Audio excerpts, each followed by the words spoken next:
Bonjour chers compatriotes du Sénégal comme de la diaspora. Nous nous retrouvons encore une fois à cette période de Covid-19 où le Covid-19 commence à faire des ravages extraordinaires dans notre pays, comme nous l'avions dit dans une de nos interventions, qu'il fallait s'attendre à pire parce que la progression est exponentielle du moment qu'on atteint un certain nombre de cas. Ensuite, le nombre de cas qu'on aura quotidiennement sera hallucinant. Et encore, on n'a rien vu parce qu'on ne procède même pas au test, on n'a pas les moyens de procéder à certains tests. Je ne dis pas à grande échelle, mais même à micro-échelle. Parce que si on avait les moyens de procéder à des tests à micro-échelle, on ne se serait aperçu que le nombre de cas est beaucoup plus impressionnant, beaucoup plus hallucinant qu'on ne le croit, bien qu'on ne le représente. Mais de toute façon, ce qu'on doit s'armer davantage de courage et savoir que cette maladie, pour être conquise, requiert du courage de notre part, de la détermination. Le courage et la détermination, ça veut dire quoi? Appliquer les mesures que nous ont édictées les médecins. Les médecins nous parlent du social distancing, comme disent les Anglais, autrement dit du respect de la distance entre deux individus, qui est de au moins 1,50 m, du port du masque, même si les masques laissent à désirer, mais quand même bien portés.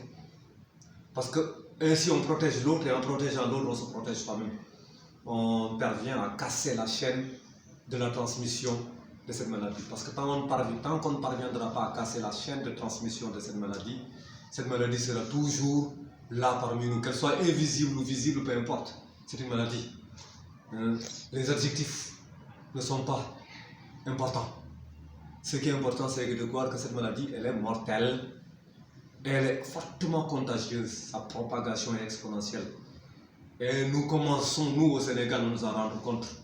Parce qu'avant on parlait de Sunu Magi, Finyan, Senyani, ce n'est pas des problèmes de Nyan. Parce qu'on a vu qu'il y a des khalifs du prophète qui ont été assassinés et Dieu était là. Et des prophètes même ont été assassinés et Dieu était là, vous voyez, c'est là. Ce n'est pas des problèmes de Nyan, c'est des problèmes de Dieu a dit qu'il a remis à l'être humain quelque chose d'exceptionnel qui est l'intelligence. Et l'être humain se sert de cette intelligence pour combattre certaines maladies comme celle-là et d'autres autres maladies comme la peste qui ont été extrêmement gravissimes et qui ont décimé à peu près des centaines de milliers de personnes, des millions de personnes à travers l'histoire. Bien, nous nous retrouvons aujourd'hui pour reparler du Sénégal, de notre cher pays malmené. Bien, Alain Platon écrivait « Cry, beloved country ». Quand il écrivait cela, nous pensions, à juste titre à l'époque, nous pensions qu'il parlait de l'Afrique du Sud qui subissait l'ignominie de l'apartheid.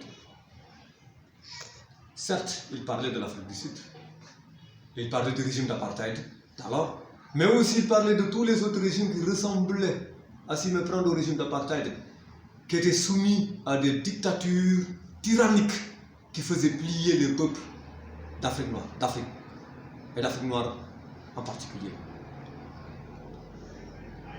David Diop pensait que ces dictatures et ces injustices que nous avaient imposées les colons étaient partis et que avec les indépendances, cet arbre robuste et jeune allait connaître une résurrection. Mais nous savons que cet arbre robuste et jeune, nous avons vu maintenant que cet arbre robuste et jeune est devenu un arbre frêle et rongé par les termites de la corruption. Pleure au pays bien-aimé, pleure au Sénégal bien-aimé et cruellement dévalisé. Après les lampadaires solaires qui ont coûté des prix faramineux aux contribuables sénégalais, le scandale Aquilé vient nous révéler au grand jour.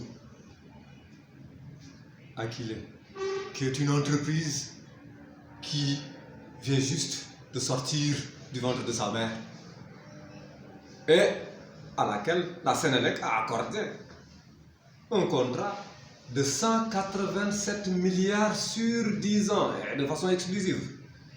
187 milliards sur 10 ans. Vous avez bien entendu, je ne me suis pas trompé sur les chiffres. Hein. J'ai bien dit 187 milliards sur 10 ans. Une moyenne de 18,7 milliards par an pour l'achat de compteurs intelligents.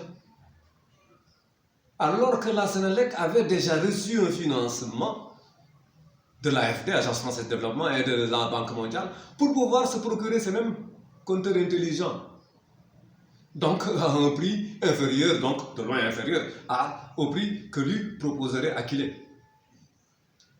Mais la Sénélec a préféré que Aquilé accule le contribuable sénégalais, le pauvre contribuable sénégalais, jusqu'au dernier retranchement de son coffre-fort amaigri et anémié. Oui, pauvre contribuable sénégalais dont l'argent est utilisé pour subventionner la Sénélec. On a subventionné énormément la Sénélec au cours de toutes ces décennies, de ces dernières décennies, pour compenser des mauvaises gestions qui ont eu lieu depuis fort longtemps, hein, qui n'ont pas commencé avec cette décennie, mais depuis sous les Senghor et les Diouf. On subventionne cette Sénélec, non pas pour que l'électricité devienne moins chère, parce que l'électricité que nous sert la Sénélec est l'une des électricités les plus chères au monde, sur cette planète Terre. Mais la Sénélec, ce que le contribuable lui donne par le bras droit, elle trouve le moyen de donner ça à des escrocs par le bras gauche. Et la Sénélec ne s'est pas arrêtée là, parce que trop de biens ne nuit pas. Pensez la direction de la Sénélec de l'époque. Trop de biens ne nuit pas, trop de biens ne nuit pas. Elle ne huitait pas. Et la Sénélec est partie jusqu'à cette Sénélec qui est subventionnée. Cette Sénélec qui, malgré le fait que le prix du pétrole connaissait un plafond de 75 $ par baril, contrairement aux 120 $ d'il y a 10 ans, la Sénélec qui n'a pas donc baissé le prix de l'électricité en conséquence, mais qui l'a par contre augmenté l'année dernière. Nous sommes tous témoins des manifestations auxquelles beaucoup de Sénégalais ont participé, hein, pour Nyon-Lank, organisées par Nyon-Lank. La Sénélec trouve les moyens, elle qui se fait subventionner par le pauvre contribuable sénégalais, trouve les moyens de garantir qu'il est à hauteur de 85% pour tous les prêts dont elle aurait besoin au niveau des banques, afin de pouvoir se procurer les produits qu'elle allait servir à la Sénélec. Et ces produits qui allaient lui coûter à la Sénélec, ou coûter au contribuable sénégalais, disons, parce que c'est l'argent du contribuable qui est encore là en jeu. Qui allait coûter ces produits, ces compteurs intelligents mais voraces, qui allaient coûter à la Sénélec, au contribuable sénégalais, 18,7 milliards en moyenne chaque année. 18 milliards 700 millions en moyenne chaque année. Ah, pauvre contribuable sénégalais. Ah, pleure au Sénégal, bien-aimé, et toujours malmené.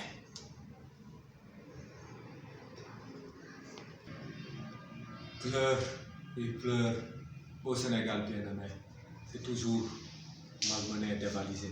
Après le groupe Orange,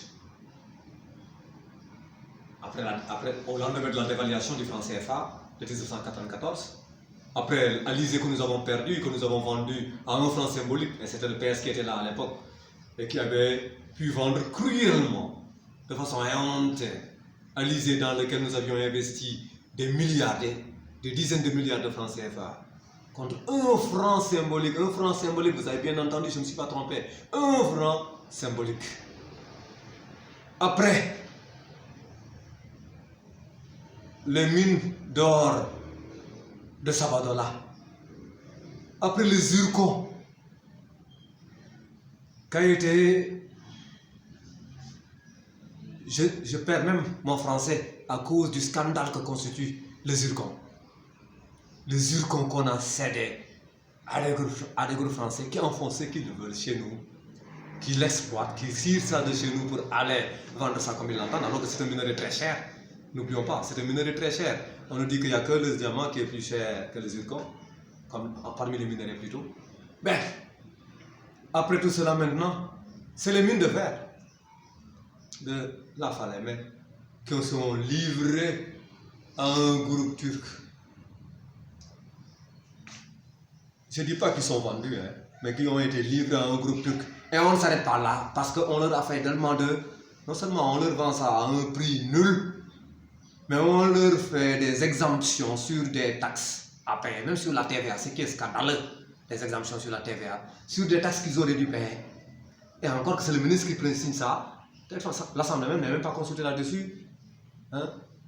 Bien, sur proposition, nous avons entendu aussi que le directeur de la PIX, un certain si, a été mêlé à ce scandale-là. Ouais, c'est comme ça qu'il mérite le poste de directeur aussi. Il faut bien qu'il serve le prince. Oui, non content de l'avoir, d'avoir déjà cédé notre minerai à un prix scandaleux, scandaleusement dérisoire, dérisoirement scandaleux et scandaleusement dérisoire. On lui attribue aussi 100 hectares dans la zone de Sendou, je ne sais plus, Barni. Et voilà, nous pauvres Sénégalais, on est là pour essuyer les ardoises et pour délier la bourse afin de payer à la place de ces gens, de ces monstres, de ces fauves qui viennent se servir chez nous, s'enrichir outrancièrement et nous balancer. Voilà ce qu'est le Sénégal. Voilà ce qu'est notre pays. Voilà comment il est géré. Voilà comment il est scandaleusement géré depuis son indépendance. Et voilà comment il continue d'être géré de façon encore plus scandaleuse par les régimes qui sont là depuis 2000. Et depuis la seconde alternance, nous n'avons plus même assez de Kleenex pour pouvoir essuyer les larmes. Et nous n'avons pas assez de moyens pour nous payer des paracétamol pour amoindrir les douleurs causées par les actes scandaleux de ces régimes qui sont en place. Et voilà, on nous demande à nous Sénégalais, on nous demande d'appliquer le proverbe Olaf, qui signifie rien en l'occurrence, que mougne mougne. Mais nous, on ne mougne jamais, on ne connaît jamais, même ce que c'est que le mougne. On ne saura jamais ce que c'est que le mougne. Si cela continue comme ça, si c'est des scandales à répétition qui se conduisent comme ça, les gens d'Akilé et leurs complices de la Sénélec devraient répondre à la justice. Parce que c'est ça qui est la norme. On ne peut pas agir comme on veut, piller comme on veut des ressources, et être libre, plus libre même que le vent créé par l'ouragan. C'est injuste. Il faut que ces gens-là répondent devant la justice. Je ne crois pas que ce soit le cas avant 2024. Mais il faut que ce soit un jour le cas parce que c'est l'argent du contribuable. Ce n'est pas l'argent d'un privé, c'est l'argent du contribuable sénégalais. Le contribuable sénégalais, c'est tout un tout. Ce n'est pas moi, ce n'est pas lui, ce n'est pas eux. C'est tous les Sénégalais et nos fils-enfants, nos petits-enfants, etc. Il faut qu'ils répondent devant la justice. Pour ceux qui ont créé tous ces scandales, que ce soit avec Akilé, que ce soit avec les Turcs, et avec les Turcs aussi, auxquels on a vendu notre aéroport, Dias, qui était pratiquement, dont la construction était pratiquement, l'essentiel de la construction avait déjà été faite avec l'argent du contribuable. Ce qui restait était dérisoire.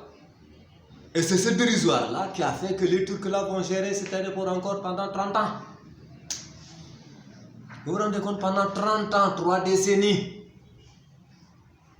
Pendant 30 ans, ou bien 6 quinquennats. Mais c'est inadmissible. Ces scandales, on doit y mettre un terme. Il doit connaître une fin. Excusez-moi, je vais même faire remuer Molière dans sa tombe tellement que je suis touché par l'injustice et l'ignominie que constitue ces scandales.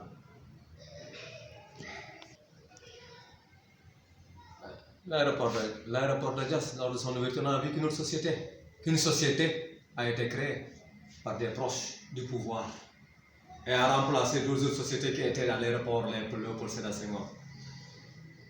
Est-ce que ça a suivi les règles et recommandations de la CEDEAO et de la SECNA?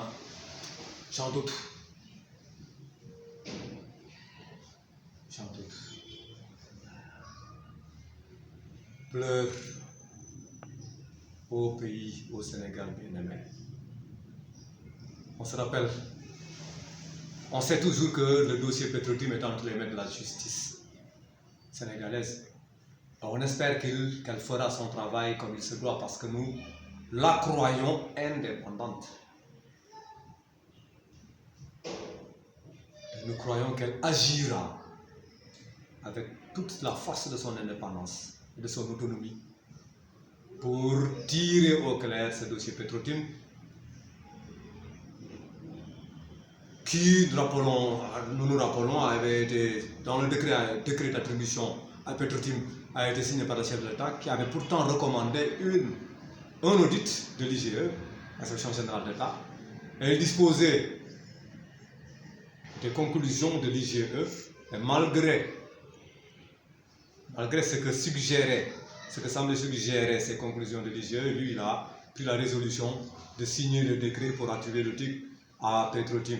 Et c'est un décret d'ailleurs qu'a contresigné son premier ministre d'alors, qui prétendit après coup avoir été abusé.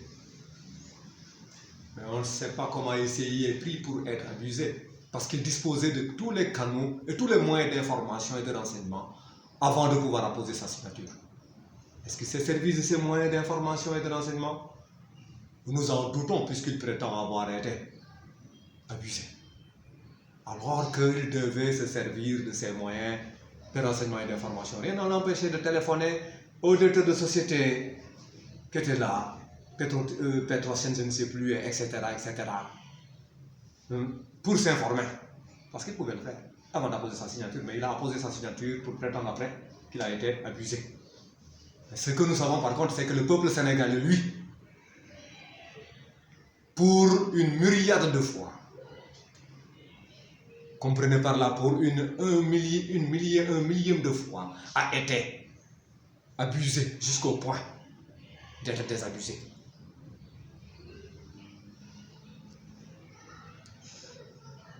Pleure, oh pleure, pays bien-aimé, Sénégal bien-aimé, et malmené. Ouais, nous parlions tout à l'heure, au début de notre échange, du Covid-19. Ouais. Le Covid-19 fait des ravages, a commencé à faire des ravages dans notre pays, il est vrai. Il est vrai que c'est une maladie extrêmement dangereuse, extrêmement contagieuse, et mortelle aussi. Tout cela est vrai. Mais il est vrai aussi que le Covid-19 a des auxiliaires dans notre pays. Je ne sais pas si, chers compatriotes, vous vous rappelez lors d'une émission de Pape Alé Niang, je crois que c'était face à Pape Alé Niang, où il avait invité quelqu'un des Points E Amitié. Ce dernier, son invité automatique, lui objectait que l'armée n'avait pas 3000 camions afin de pouvoir transporter le riz. Que le président de la République, et il avait fait les louanges intarissables du président de la République, et il dit que l'armée ne disposait pas de 3000 camions afin de pouvoir transporter le riz que le chef de l'État avait bien gracieusement mis à la disposition de 1 million de foyers, de pauvres foyers sénégalais. Mais on se rend compte que Diop-Sy, lui, on nous dit que Diop-Sy, lui, donc, a plus de camions que l'armée sénégalaise, a plus de 3000 camions, donc on doit comprendre. Diop-Sy, le propriétaire des bennes à ordures par lesquelles vont être transportés ces riz. Donc ces riz vont transporter. Attention, hein, avec le Covid-19, on demande d'être propre. Mais si c'est les bennes à ordures qui vont transporter ces riz, ça veut dire qu'il y a des raisons de se débarrasser de ces sacs de riz, hein, parce qu'ils auront léché les ordures, le restant des ordures qui seraient dans les bennes à ordures, hein, avant d'être remis aux familles concernées. Donc l'État nous recommande la propreté et l'État nous envoie des sacs de riz par les biais de bennes d'ordures. La non-transparence la plus illégale et l'opacité la plus occulte ont attribué ce marché du transport à Diop-Sy.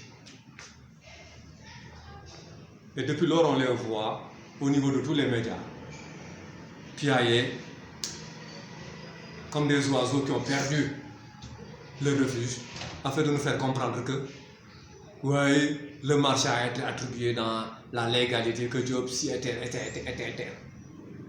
En tout cas, nous, on sait ce que c'est. Ce marché, il n'a pas été transparent. Et ça suit encore toujours la même logique qu'on a connue au Sénégal depuis. Des marchés qui ne sont pas transparents.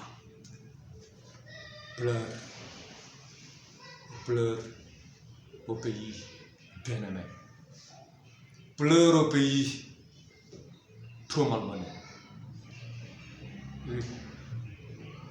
L'autre scandale, en plus des caisses noires, dont on a parlé, dont on cessera de parler, parce que les caisses noires, c'est une injustice odieuse et ignominieuse qu'un pays pauvre puisse donner des caisses noires, même si un pays riche, la loi ne l'accepte pas en principe. C'est injuste que pendant qu'on ne peut pas financer des hôpitaux et autres, qu'on puisse donner des caisses noires à des institutions ici.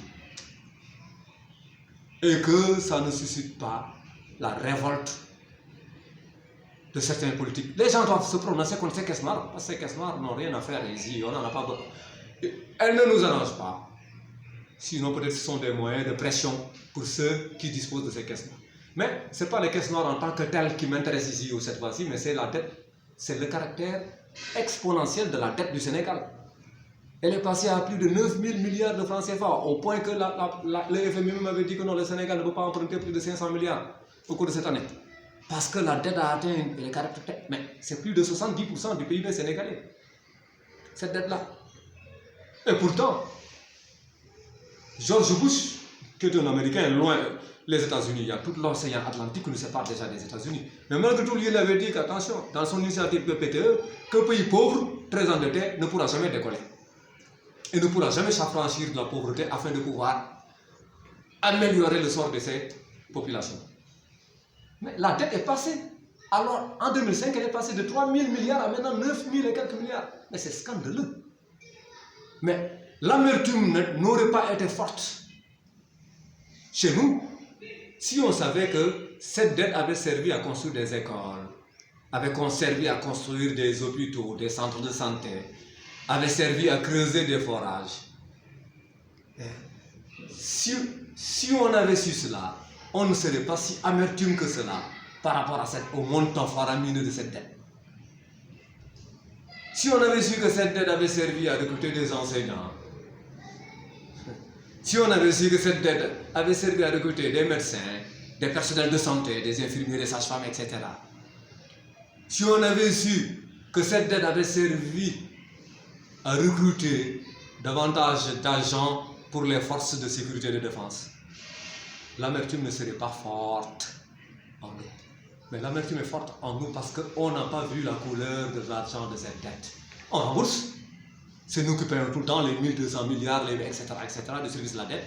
Mais on n'a jamais vu la couleur de cet argent. On a vu certes des gens danser en fin 2018 pour dire que oui, ils ont eu 7500 milliards. Mais où sont passés ces 7500 milliards? Je donne ma langue au chat. Mais cette dette qui a atteint un montant aussi faramineux, on pose des questions sur cette dette. Où cet argent, où est-ce qu'il est passé? Ils nous donnent des réponses. Ils n'ont pas le droit d'emprunter des dettes des montants aussi faramineux que nous allons rembourser, que nos enfants et petits-enfants, et arrière-petits-enfants vont rembourser, alors que c'est eux qui en ont été la cause. Si cette dette a servi à construire un TR, on s'en fout. Parce que le TR, c'est pas nous ce qu'on leur demande, alors que les chemins de fer sont là. Les chemins de fer sont là, à genoux. Allez vous promener, peut-être que tous les Sénégalais ne connaissent pas Thiès, ou ne connaissent pas la direction des chemins de fer ici à Thiès. Mais si vous allez là-bas, c'est un scandale. C'est un spectacle qui est digne du musée. Les chemins de fer ne sont même plus au niveau, à la hauteur des chemins de fer qu'ils étaient du temps colonial. Mais si c'est pour financer un terre qu'ils ont, financer un terre alors qu'on a des chemins de fer qui ne marchent pas, qui ne roulent pas.